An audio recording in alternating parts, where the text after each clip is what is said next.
say thank you, give a shout out. If you have time to go by Black Ranch and give them a little business, that would be great. Let's see. Next up, we're going to talk about what we're going to talk about in this seminar. First and foremost, we're going to talk about ransomware and then how to protect yourself against ransomware.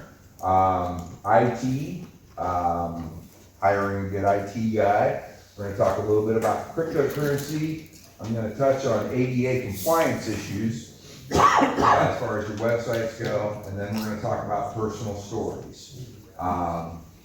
And if anybody has any questions, as usual, just like last time, we're glad to entertain questions. Before we start, the fella over here in the striped blue shirt is Tom Turner. That's this guy, not me. It's that guy. That's Tom. Tom is our IT guy, and he has made our lives a lot better. So he is here to answer questions that are over my head. So we just want to make sure to answer everything that everybody has questions on. Moving along, I want to say that nobody here is an attorney. We're not trying to substitute for legal advice. If you need legal advice, I highly recommend the Missouri Realtors Legal Line. I've talked to some people who've used them lately. They're very friendly and they're very thorough, so try them. Also, what Sean was talking about is the Missouri Realtors tech line. If you guys haven't used that yet, you're welcome to do that. We pay for it with our dues.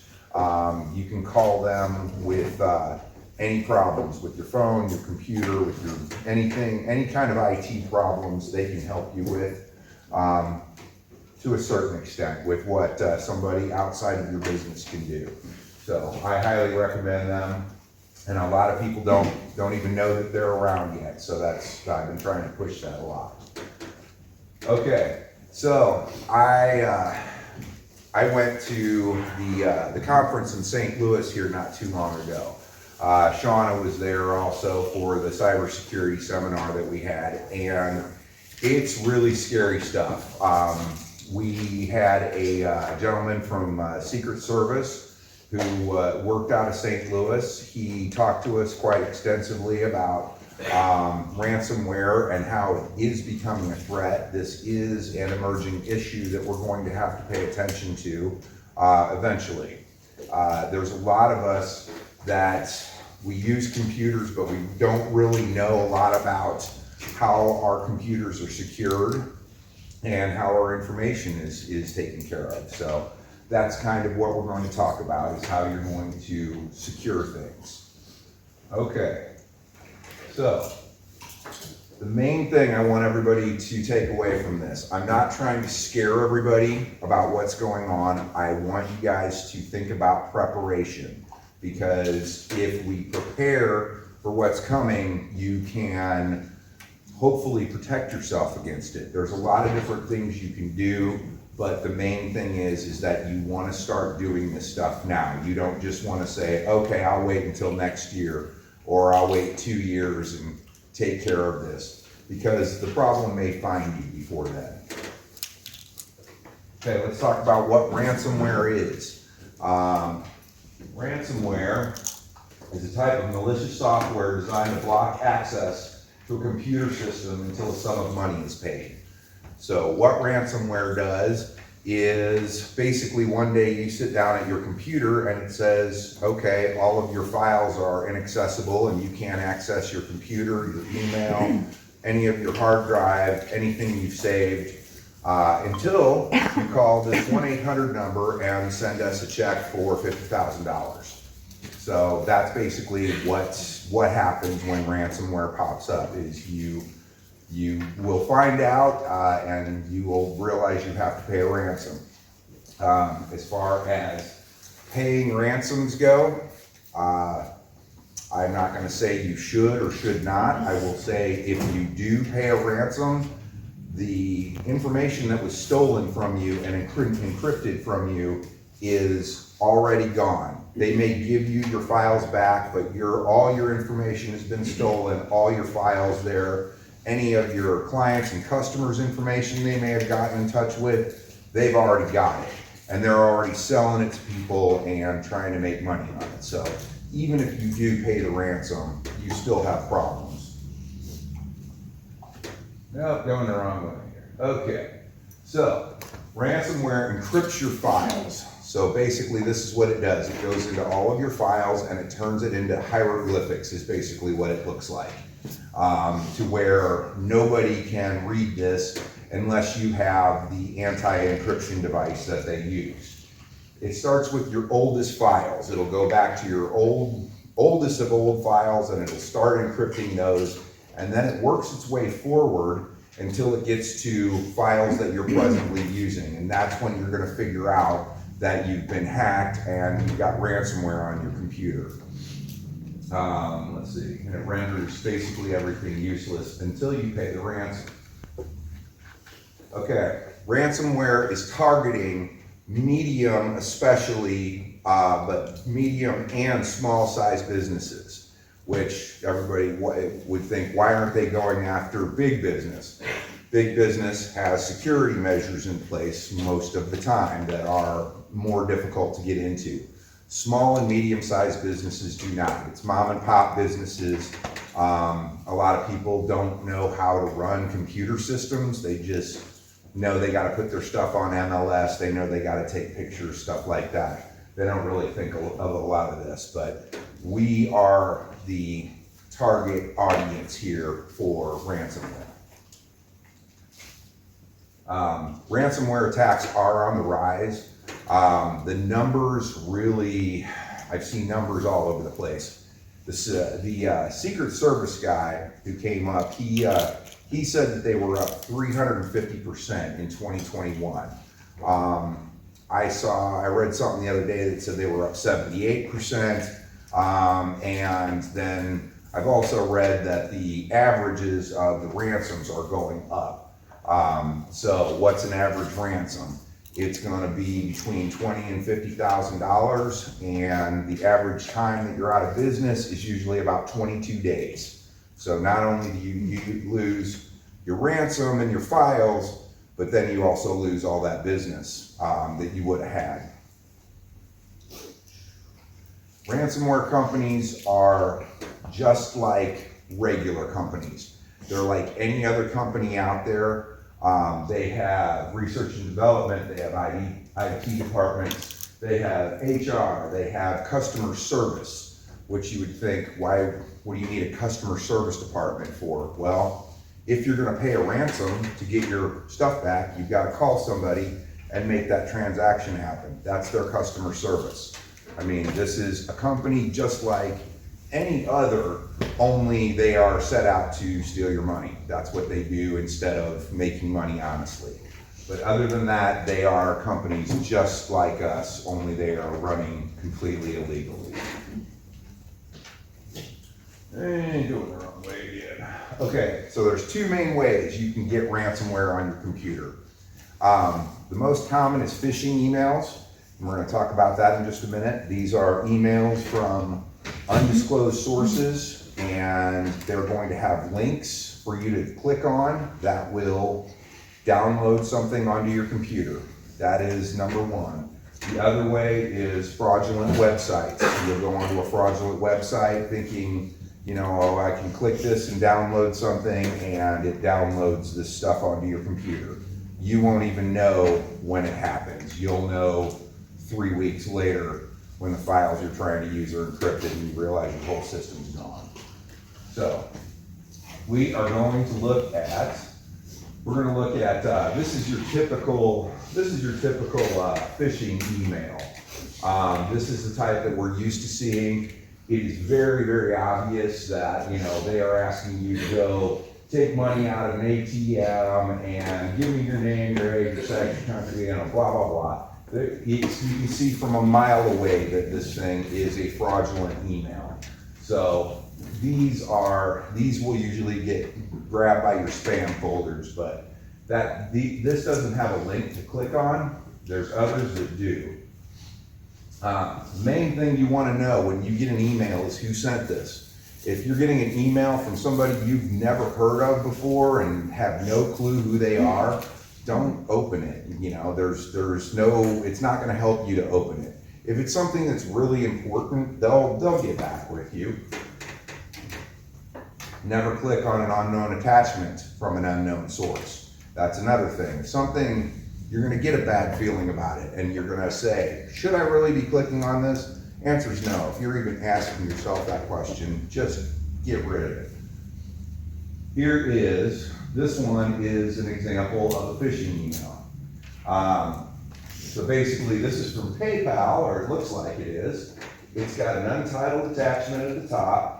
It's got a place you can click right here for a $100 gift, and it's got a confirm button. It's also got unsubscribe here and here. I actually got that email. Did you? Yeah, it's going around. Any one of those will put the malware on your computer, ransomware, or most likely will. The main thing I want you to see here is up in the left-hand corner. It's PayPal from Trafimo Azar at Gmail. I have no idea who that is. It's not anybody from PayPal. They would be emailing me from PayPal and not from a Gmail account. So we know that this is an example of a phishing email. Moving on, here's another one. This one has said that we just made a payment to somebody I have no idea who it is. That one has a link right there where it says order ID. It has a link where it says thanks for your purchase. Again, this is Valerie someone at Gmail. This is not anybody who's working with PayPal. This is somebody with their Gmail account sending this out. And they are hoping that you're gonna say, wait a minute, I didn't pay $407.45. So then you're going to either click one of these links or you're gonna call one of these 1-800 numbers. And when you call one of those 1-800 numbers, what they're gonna say is, oh, we would love to get your money returned for you. I need your credit card number, your social security, your driver's license information, and then they rip you off for that too. So just another thing to where I don't know where this came from, so I'm not gonna go down that road with them. If there is really a problem with my PayPal account, PayPal will contact you. This is another one. This one is from Amazon. Customer support. Down at the bottom, oh, it's Amazon. Thank you for shopping with us. You can see up at the top, it is going out from a Gmail address, not from Amazon.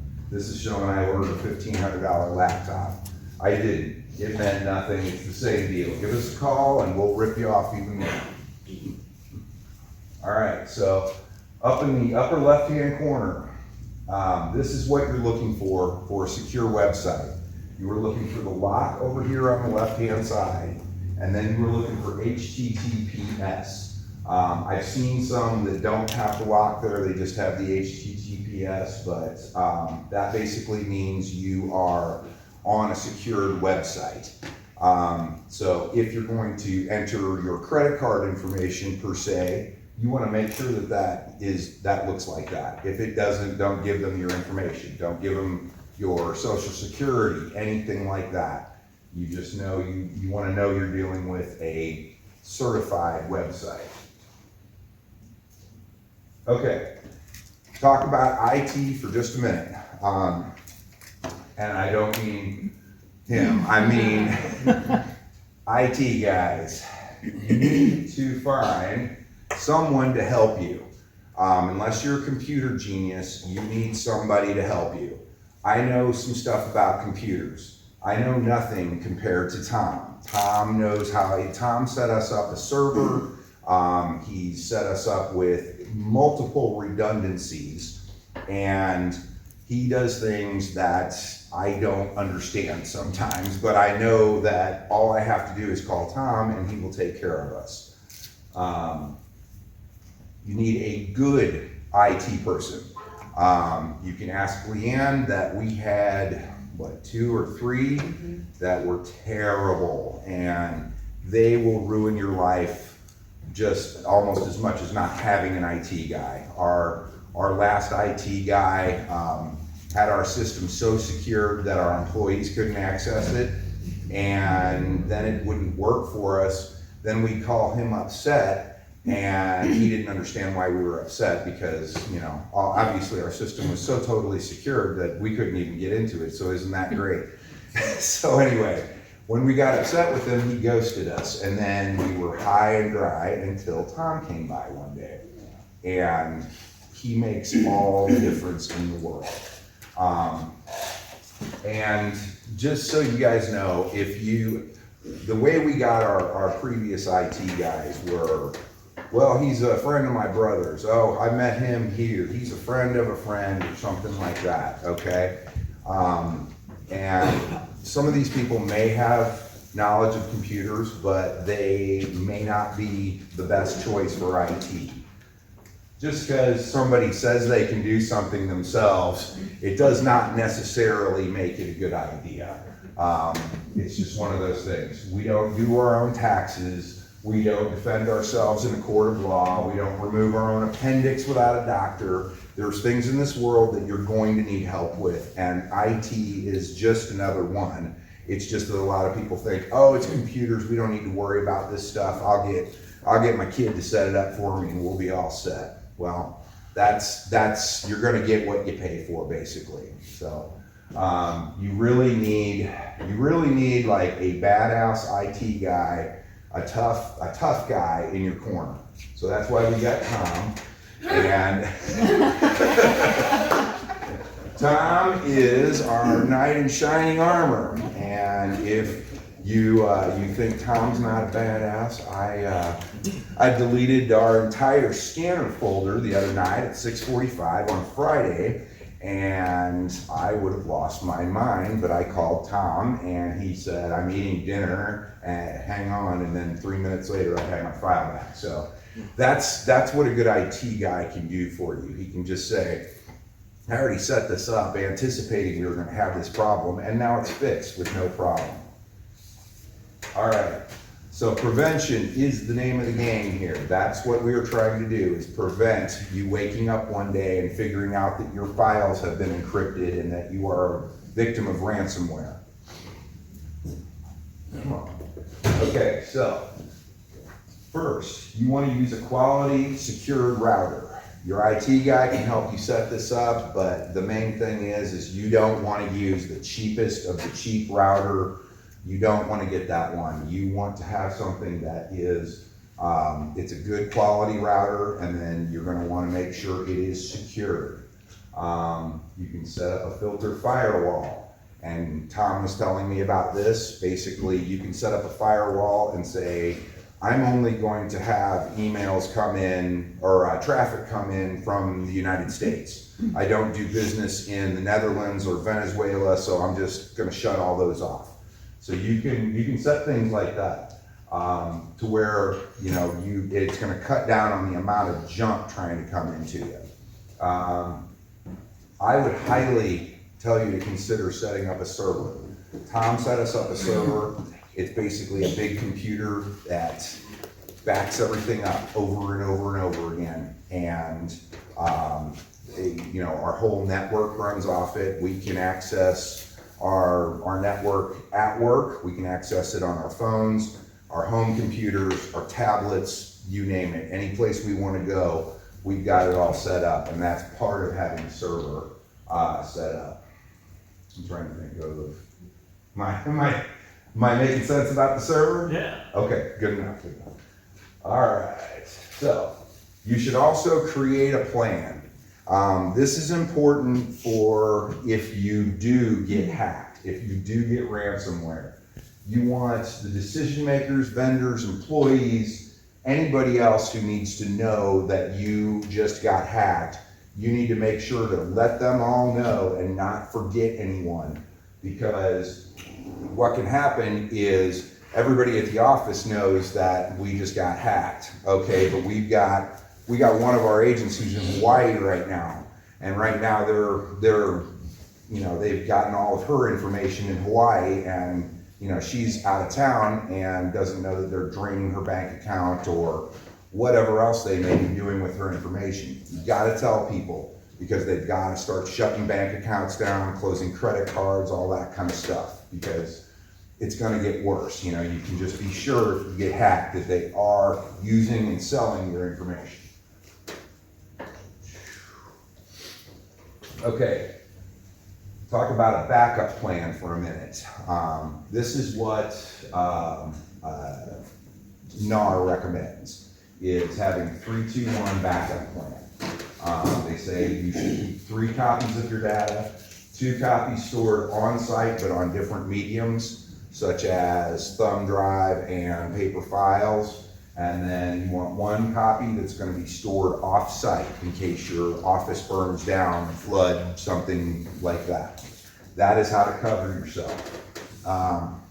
They recommend keeping 5 years of files. That we will be taking on liability if you have 20 years of files, even if they are on your computer. If you have 20 years of old files and you get hacked, basically your 5 years of information that you have to have are covered. The 15 years of old information, if any of that gets hacked, those folks can sue you because there was no reason for their file to be there to be stolen, either in person, you know, as a file in hand or a computer file. The information's the same, so you are responsible for that also. So if you have 20 years of old files on a computer on your hard drive that can be stolen, you could be responsible for some of those.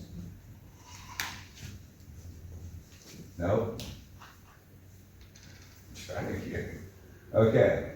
A good preventative tool is OneDrive, Dropbox, and iCloud. These are backup measures. A lot of them are already running on your phones right now. A lot of you use Dropbox. We do at our office. That's how we access everything basically when we're not at the office, is through Dropbox. Any of our files off of our network go into Dropbox, go in any computer anywhere and type in your Dropbox password and there's all of your files right there. They're also good if somebody hacks your stuff and you can't get to it, then you just go to Dropbox. It's another redundancy. So we have the server and Dropbox as redundancies. iCloud I have for my cell phone and it automatically backs everything up. Main thing I want to say about these is know how they work and know if your stuff is actually backing up because I didn't have enough storage and I forgot to turn it back on. And anyway, so you might want to know how your backup information is being stored. So, am I going too fast here for you? She's like, all right. So your staff is also something that is important. Your chain is only as strong as your weakest link, obviously. So if you go back to your office and you're going to implement all these programs, all of your employees need to do that same thing also, because if they don't, they are going to be opening you up for the same exact thing. So Tom over here used to work at T-Mobile and said basically that they didn't let you get to the point where you didn't understand what a phishing email looked like. They sent out testers. They did all kinds of stuff to where they were basically trying to really school their employees to not let this stuff happen to them. So that's the other thing. Just because you're doing this stuff doesn't mean that all your staff is. So it's important to make sure everybody's doing it. Let's see. Need to keep your phones, tablets, and computers updated. I know it's really, really annoying because Apple sends out another update about every week or two. Then it's a pain, you have to download it. Anyway, then you have to change, it tries to change your passcode and things like that every time. It's a pain, but it all needs to be done. What they're doing when they're updating is they're fixing bugs. They found new ways into their system, chinks in their armor, and they're trying to cover them up basically. So, and that's the same on Android. You need to always update your antivirus and malware software, even when it's popping up every 30 seconds down there in the corner. That needs to be routinely taken care of. You also want to change passwords and require that your staff do the same. And I know my wife is about ready to throw something at me right now because we hate passwords and we hate changing them.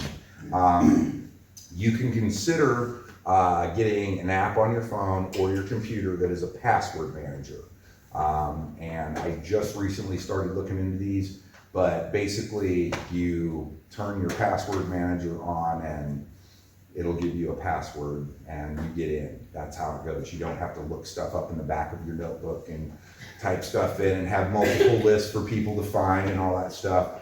They say it's a very secure way to do things. I haven't used it yet, but I've got pages of passwords, and every time I turn around, you need to change your password and make it more and more and more complex and add characters and numbers and uppercase letters. So I think eventually everybody's probably going to have a password manager because you won't be able to remember all this stuff. So Bill, I have a couple questions on that. please. Regarding the password manager, what's the likelihood that will ever be hacked?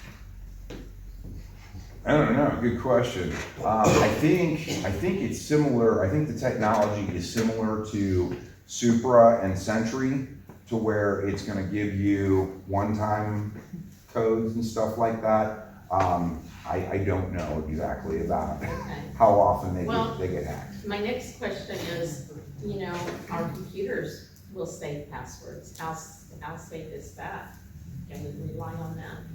Well, you can rely on it to a certain extent, I would say. I mean, if somebody hacks your system, they're gonna have everything. They're gonna have your passwords. They're gonna have your passwords and everything, yeah. What do you think about saving passwords on computers?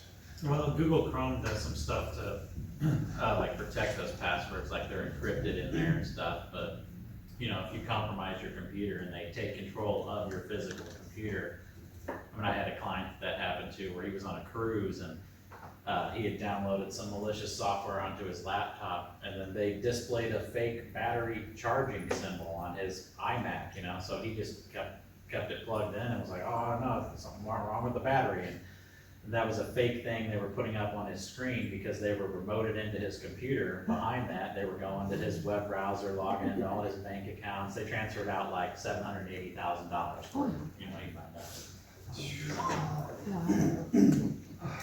Thank you. I said it was gonna be scary. Yeah, that's kind of the point I'm making with ransomware, is that it is out there.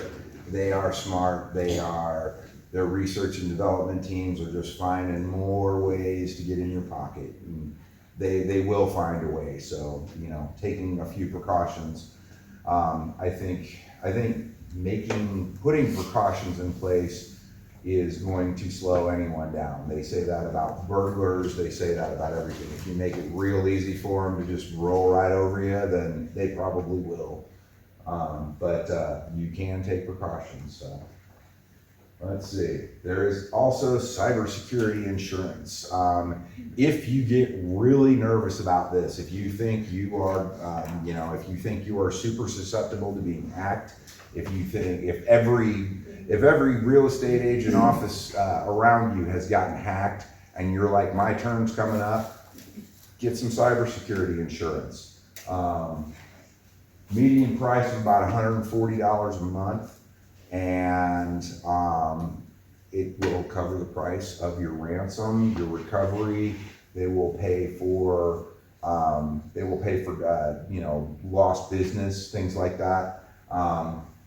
But you'll want to be real sure about what it's covering when you sign up, because cybersecurity insurance is new and there's going to be things that they don't cover, just like any other insurance.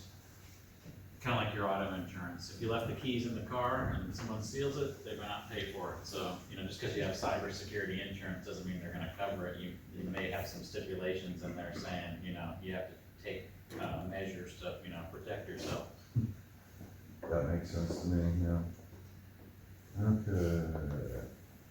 Other thing Tom brought up the other day, which is really smart, is physical security measures. If you have cameras and a security system in your office, and they are pointing at the computers, you know who was at that computer at this time. You can put 2 and 2 together with this, but you have a time and a date, and you can see right who is working on this. These are things that Justin and I were like, oh, that's a good point, Tom. So I would say security is important anyway in our offices, but you may want to, basically in a real estate office, computers are like the cash registers. So, we don't have cash registers, so I would keep a camera on the computers there. Yep, that's what it said. Okay. Tom wanted me to also mention internet police. If you do get ripped off online, if you get scammed and taken online, and you call 911, they will say, we're not the internet police, whatever. They might take a report. This is the internet police. The IFCC is the Internet Fraud Complaint Center. They are affiliated with the FBI. Here is their information right there. So if you do get defrauded, that is who you want to go to and tell them what happened. That is a big deal for me too, is if something does happen to you, you tell everybody what happened. Don't be embarrassed. Don't feel stupid. Don't anything. You need to tell everybody, hey, I got hacked. My identity got stolen. You need to tell everybody what happened. You tell your bank, you tell your employees. You want everybody to be on the lookout, because the likelihood that it'll happen again is probably pretty high. If they got you, they might be able to get the guy sitting next to you. So bear that in mind. If you get ripped off with, and you're using, it's gone through your bank, it's gone through a credit card, or it's gone through PayPal, Zelle, some kind of money transfer, that's your first step when you get ripped off, is you call that number on the back of your credit card and you say, I was defrauded. A lot of times they're just gonna return your money and just say, okay, here's your money back, sorry. And you say, well, what's gonna happen? Well, they're gonna open an investigation into what just happened to you. They're not gonna ask any questions about giving your money back. They're just going to start looking into what happened. So anyway, that's something you can try.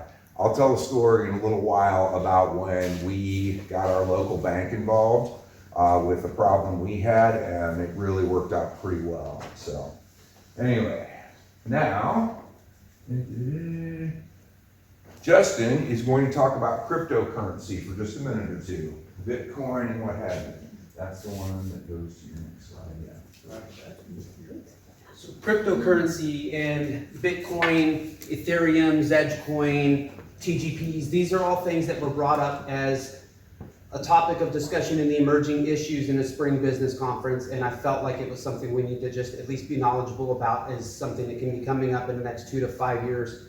There is a large amount of expectation that within the next 2 to 5 years, cryptocurrency is going to start making its way deeper into the real estate market, where people can start using digital currency to purchase homes and almost make everything an online deal, where you're not having to deal so much with cashier's checks or cash transactions or any other way you're doing it with the title company. So what is cryptocurrency or any of this other stuff? It's just virtual currency that's secured through a cryptographer. You purchase this online and it's supposed to be completely secure, as transparent as possible, to make your money as easy to use for anything you want to do as possible. One of the big things they're seeing an upswing for all this for the last couple of years is when a lot of these started out, like the Bitcoin, you could buy, say, $100 worth of Bitcoin for $5. And then the value for those Bitcoins that you just bought are going up and up and up, which is allowing your $5 to now be worth $500. And it just continues to grow exponentially as more people gain ground in using digital currency. So the rise of crypto in real estate has been increasing steadily into the real estate market over the last 2 to 3 years. And again, in the emerging issues class that we talked about at the spring business conference, their expectation, the gentleman they had was stating 2 to 5 years, we're really going to start seeing an upswing of this. So it's something we need to be aware of and diligent about. One of the most visible ways that Bitcoin has been showing up in real estate has been through home listings. Like it says here, several sellers and agents have been using this tactic to create more buzz and attention for their properties. Some sellers have insisted on all Bitcoin transactions, where others have asked for payments split between US dollars and Bitcoins.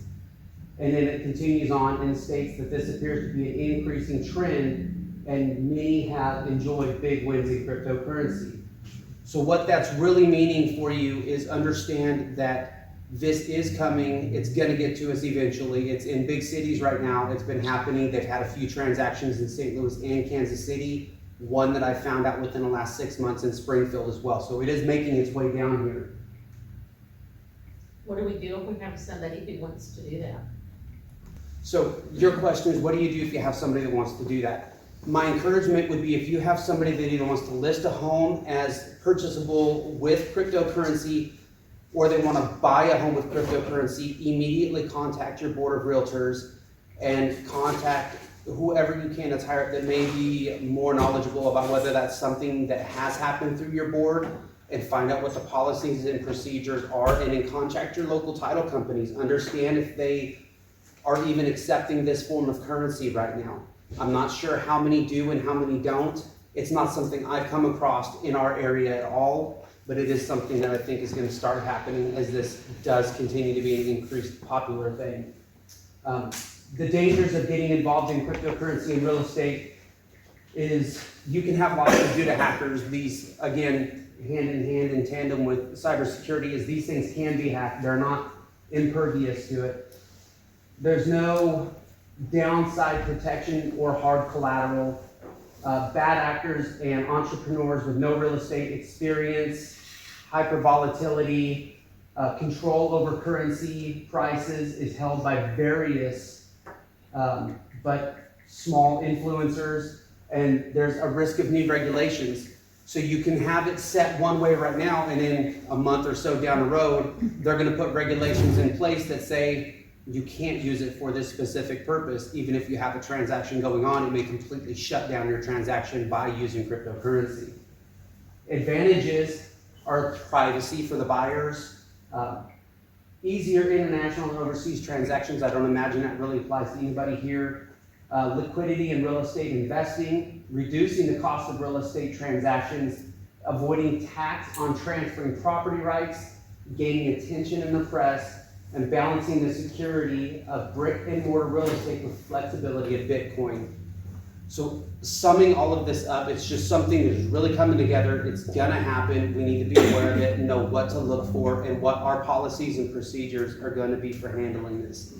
It's a virtual certainty. It's happening in all the big cities. It's gonna make its way here.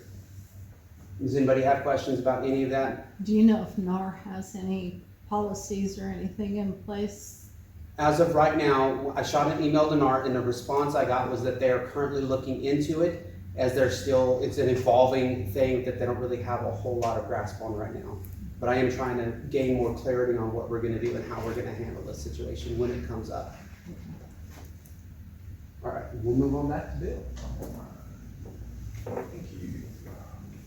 Speaking of things that are kind of up in the air right now, I wanted to just touch on ADA compliance lawsuits. I don't know if anybody's gotten any of these letters, but there have been waves of demand letters going out I know of one in Cassville, a brokerage in Cassville, that got one of these letters, and basically what they're saying is that your website is not ADA compliant. ADA basically says that any public space has to be accessible by anyone with any disability. So now they are saying that basically your website is a public space, so it needs to be accessible by everybody. So specifically, the letter that we saw was about a visually impaired person. From what I understand, there was a lawsuit with Domino's Pizza where the plaintiff won. The plaintiff was visually impaired. He was not able to get some online promotion because he was blind and he couldn't see the website, so he couldn't use that. They didn't give him the discount, he sued and won. Okay, so anyway, now they're sending out waves of demand letters, and this was from an attorney in St. Louis, which immediately I thought it was a scam, but I mean, it's a real attorney, a real office. One of those things. It was 100% legit, it looked like. They were basically demanding that we make our websites ADA compliant and pay a settlement to them for attorney's fees that they'd already spent on this stuff. So anyway, the broker of the company basically took that to her attorney and said, when they called back, they sent 2 letters and then they called. She said, call my attorney. They've never heard another word from him. That doesn't mean that they won't though. So when she came and asked me what I thought, a good place to start was, I said, I think you should call the legal line and see what they have to say. The legal line said, there is a conflict among federal circuit courts as to the application of the ADA websites, which makes compliance difficult for businesses, which means that they don't really know. They're not saying yet that all websites need to be compliant for visually impaired people, but they're not saying that it's not either. So basically it's in the courts because people are getting sued over this. Here's what the tips were from the legal line.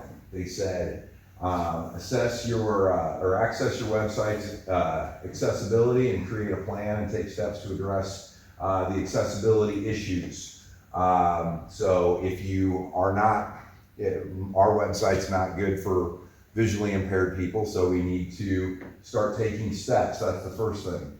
Ask your provider about how they are addressing accessibility. I created my own website, so this is kind of on me. If I had paid somebody to put our website together, this would be on them. If you paid somebody to do your website, I would say, I need to be ADA compliant, figure out what to do and tell me. You can also consult with an accessibility expert. Again, if you're paying somebody to do your website, that's your guy. And you should include an accessibility statement on your website along with the information where individuals with a difficulty accessing the website can seek additional assistance. That's the main thing. You need to say, please call us. There's sample statements that they put online, but you need to say, we're not trying to shun people who can't see. Please give us a call and we will take care of you. There is a video on the landing called Keeping It Legal, and it's the ADA website compliance, and it will tell you what you need to do as of right now. We can't guarantee that this is not a scam, and I can't guarantee that it is either, so I would say to err on the side of caution. I am going to be doing this. I haven't yet, but I'm going to, so I would recommend that everybody do that, and that's basically what NAR is saying. Oh, I'm not supposed to say NAR, sorry. Anyway. Okay, I'm going to talk real quick about phone calls. Phone calls are becoming less and less. Getting robocalls and stuff like that is kind of becoming a thing of the past. Everything's traceable. Everything is, you can basically figure out who's calling you at any point in time and turn them in. But a lot of people, the one main one I hear from business owners is, hi, this is Google Business. We can't see your website the way we should, and we want to help you out. Okay, for one thing, that's not Google. Google doesn't call you and say, hey, I want to work on your website. They don't do that. This is an outside company. And you need to tell them, no, I'm not interested, thank you. And then you go to the National Do Not Call Registry. And here is the website for the Do Not Call Registry. And you need to make sure that your number is registered with them, that you are on the Do Not Call list. And then when they call you, you write down the date, the time, the number, and who it was, and then you go on that website and you turn them in. And I did this, I'll do this for about 2 weeks every time we start getting robocalls, and then they stop. So it's one of those things. This is the FCC, and they will crunch down on you. The other thing I just found out about yesterday was that if you keep getting a company that won't stop and just keeps calling you and you've told them to stop, you can sue them. You can get a lawyer and sue them. Tom and Rosie are suing who? Titlemax? Titlemax. Wonderful, yes. So they won't stop calling Rosie, so. We never did any business with them, they just have us in their automated dialer. That's the other thing, I used to run a call center and stuff like that, so. You know, if they're calling you and you say, you have to use those specific words, put me on your do not call list. You can't say, take me off your calling list, or, you know, just say those exact words, but if they continue calling you after that, I mean, they're subject to up to $1,000 fine per every single phone call. So, you know, if they've called you 70 times over the last 3 months, you know. they Go to can Hawaii. charge you some big bucks. Now, what do you do about these ones that will come up with a different number every time? Well, those are, so that's a TCPA violation right there. They can't show a fake caller ID or no caller ID or anything, but a lot of those companies that are calling aren't even legitimate companies. They're just Right. scammers in India or wherever outside of the US. But if you get a legitimate company like, you know, Titlemax or some US company that's legitimately harassing you, won't stop calling you, then, you know, they're putting themselves in a major liability. It's the scam callers I have issues with. And you can Because you also, can't get rid of it. you can actually, you can. Have you ever tried to block the number? Yeah, Okay, but then. they come with but- another number, yeah. yeah. Yeah, there is no So way to you get just around have that to keep part, yeah. blocking them. Yeah, Well, the new TCPA laws actually require telecommunication providers to offer free scam blocking services. So if you go into like your cell phone account, you know, for AT&T or whoever, there's most likely a feature that you can turn on now called spam blocker, you know, or some variation of that for each carrier. I have that and I love it. The only bad thing is, I do sometimes get legitimate calls that I miss, but they have the option to leave a message. Yeah, and see what they're doing there, the phone company is just detecting that it's an automated dialer, and they're like, oh, this same number's calling, you know, thousands of customers on our network, so they're like, oh, we're just gonna flag it as a spam call, but there's some, you know, companies that haven't adapted to those new regulations yet, where they're legitimate calls, and like Cox and Mercy and stuff, they're getting flagged because they're using automated dialers, but Right. you know, usually you've already agreed to allow them to call you when you sign, you know, your consent to treat or whatever, it's got some verbiage in there. So I mean, people can't call your phone on an automated dialer unless you've given them written consent, basically. And you can tell a lot of those sweepstakes and stuff that you sign up for, there's like fine print on the bottom, oh, you consent to a text message or phone call. So. But they still have to stop, even if you've consented at one point, you know, if you tell them to put you on their do not call list, they have to stop after that, so. I'm Do in not assume. But, So if you, let's say you buy something online, and of course, you know, they're gonna send you, emails at periodic time, how do you block those people? when. You know, let's say I buy a weed trimmer or something like that, and, you know, they got you as far as your information, Mhm. and, you know, you get multiple emails from them, and how do you go on your phone and block all that? I guess I don't. In your computer, you'll right-click the file, and it will, a box will appear, and you'll go down to junk, and then I go to block sender, and then it's blocked. So any emails, they can send emails all day long. You don't, if you hit unsubscribe, they will unsubscribe, but you're relying on the company to unsubscribe you. And I've had a million times when I've said unsubscribe and the company doesn't do it. When I block that sender, they're done. I'll never get another email from them. In Outlook, when you go to delete it or send it to junk, it'll even ask you, is it phishing? You can report it, you can just throw it, delete it, or you can hit phishing.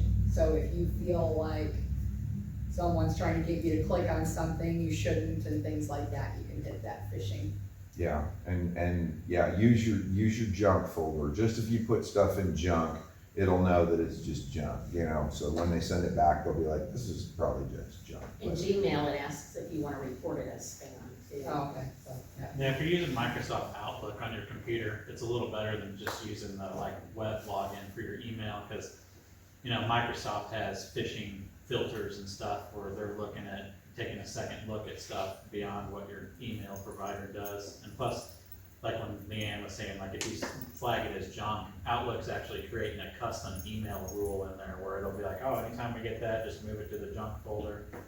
And if you're just, you know, using the web login for your email, you don't get some of those features. I have a question.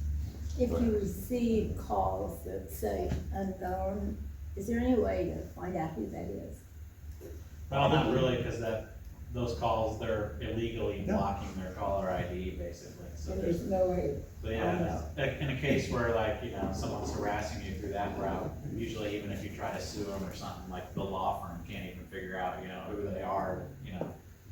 So, I mean, a lot of those people are just operating completely outside of the bounds of the law, or even that they don't even care about the do not call registry. So that's why the government was forced to pass additional regulations to tell the telecommunication providers, like, you legally need to just start blocking some of these people. So don't answer them if it's unknown. If it's important, they'll call back, you know? If it's important, they'll leave a message and Yes. call back.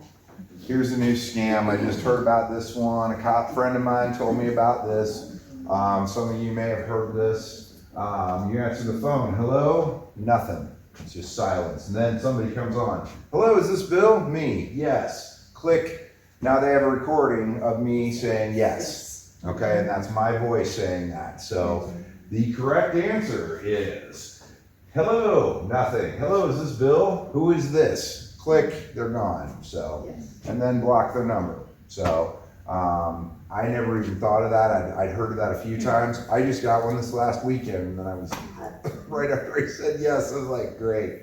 There goes the bank account. So, okay, I want to tell you about Leanne and I's story here. And the main reason I'm telling you guys about this is because it's embarrassing. We felt stupid. And I want you guys to know that you shouldn't be embarrassed. You shouldn't feel stupid.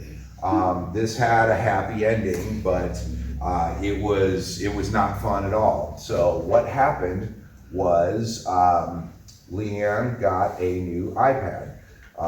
And she could not access it. She couldn't get it to hook up to her phone. She couldn't get it to do what she wanted it to do. She couldn't log in with her Apple ID, blah, blah, blah.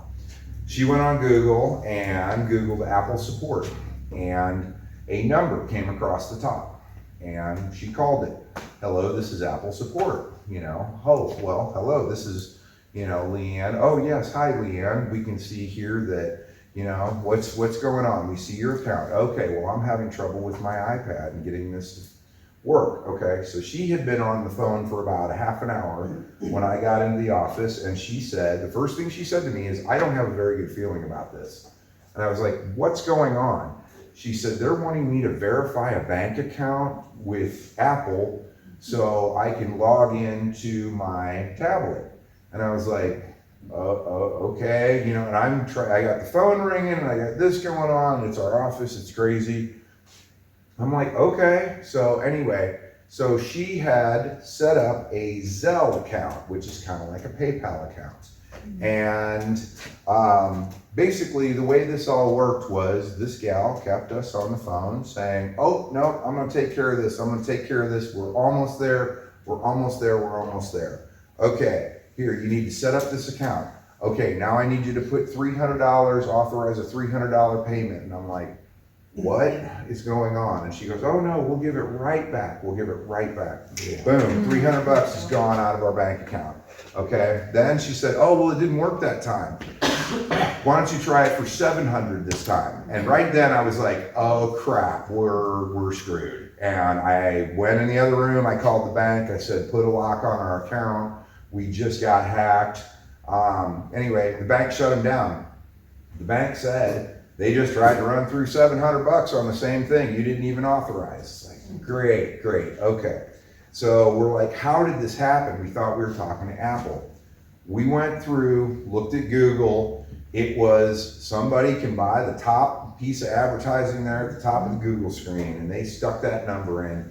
I called them back, and it was a scam. It was a 100% scam. There was a bunch of guys in the same room. They went so far, I was like, we just had $300 taken from us. They went so far as to say that, you know, oh, your money's being used for online gambling and pornography and stuff. I mean, they were just jerks to me about it. Anyway, so I knew it was a scam. We reported the whole thing to Google, reported the whole thing to our bank. And then we had to, of course, shut down our bank account and redo all of our auto pays, cancel checks, the whole 9 yards, because everything had to be changed for this $300 that was stolen because they had our information. Okay, so 2 weeks ago, Freedom Bank calls and says, hey, we got your money back. I was like, what? Oh yeah, we got your money back. Yeah, it went through Zelle, which is like PayPal, and they're guaranteed, and Freedom Bank called them and said, why are you guys not giving them their money back? They were scammed. They told you they were scammed. We've got all the information for you to track them down. Zelle said, fine. It took a little while, but they gave our money back. Now, it was still a huge pain. I mean, we're still changing stuff that, oh yeah, your quarterly auto pay needs to be changed. And it's like, oh. And this was only $300. It was not that big of a deal. But you feel so scammed. You feel like you're just, like they just dupe you over. How can I be so dumb?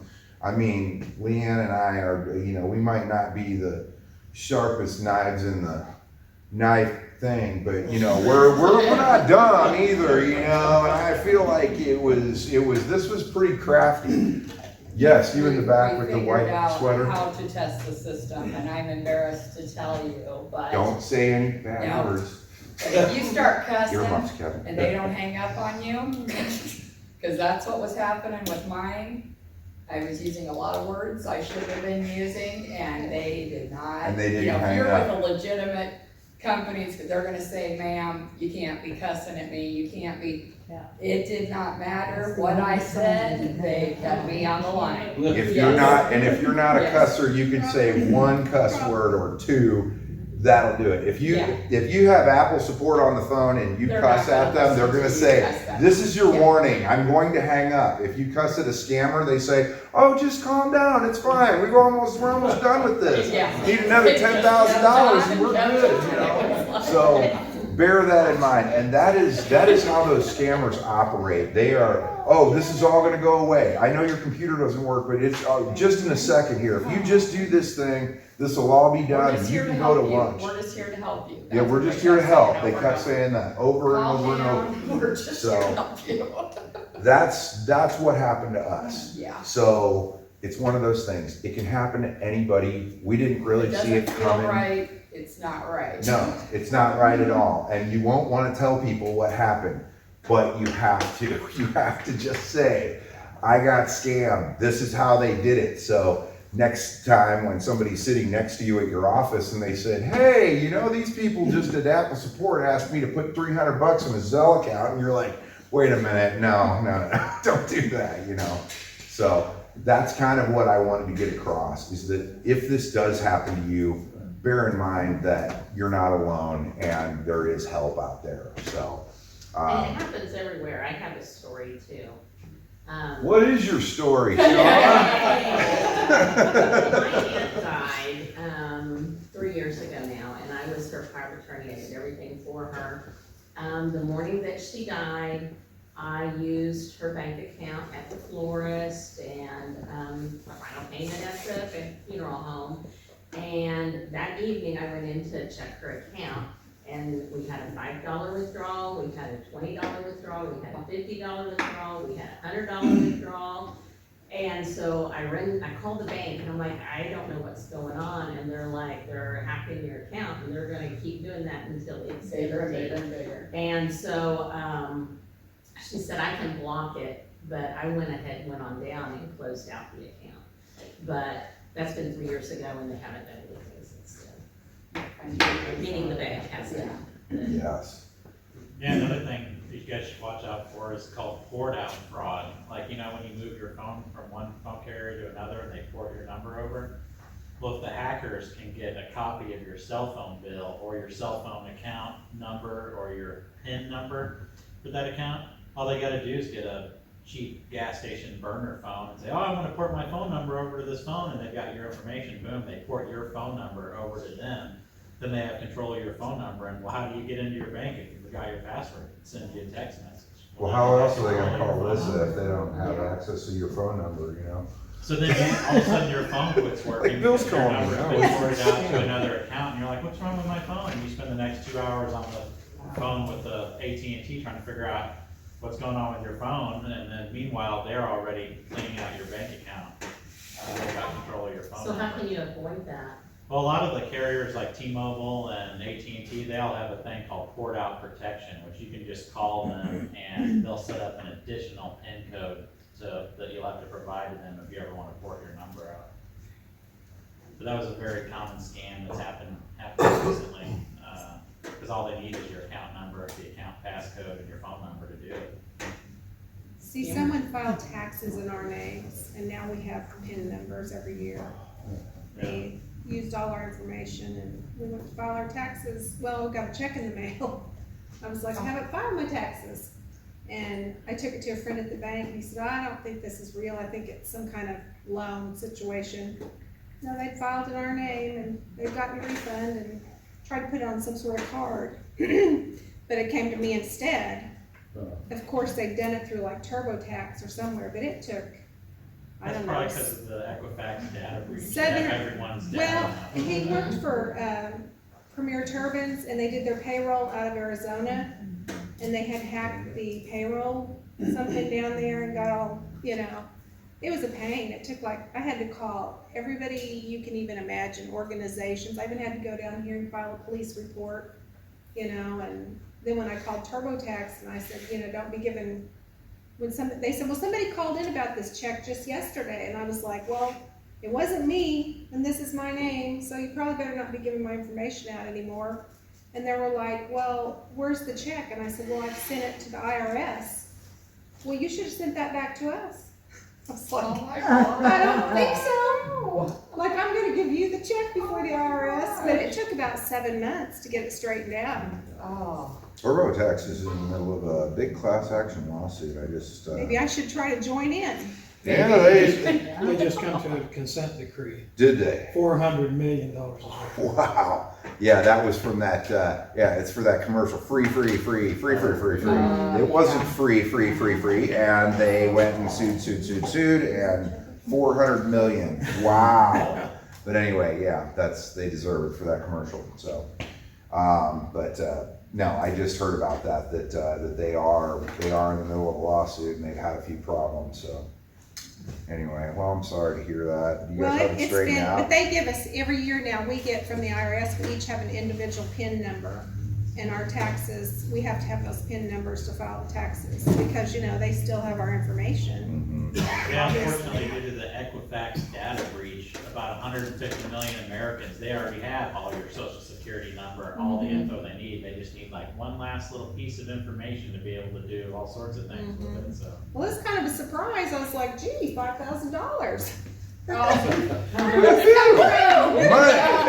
got a thing the other Now, if day, they 'cause, want to call and pay my Well, taxes, that'd be great. I was gonna throw it away, and my husband was like, why is that check still laying there? Cause it laid there probably 6 weeks, and I was like, well, I was gonna throw it away because it's nothing, you know, and he's like, well, you probably should check on that. So I took it to Keith Schneider, and Keith's like, oh, let me keep it, I'll call somebody tomorrow. I said, and he called me back, and he's like, what are you doing? I said, oh, not much.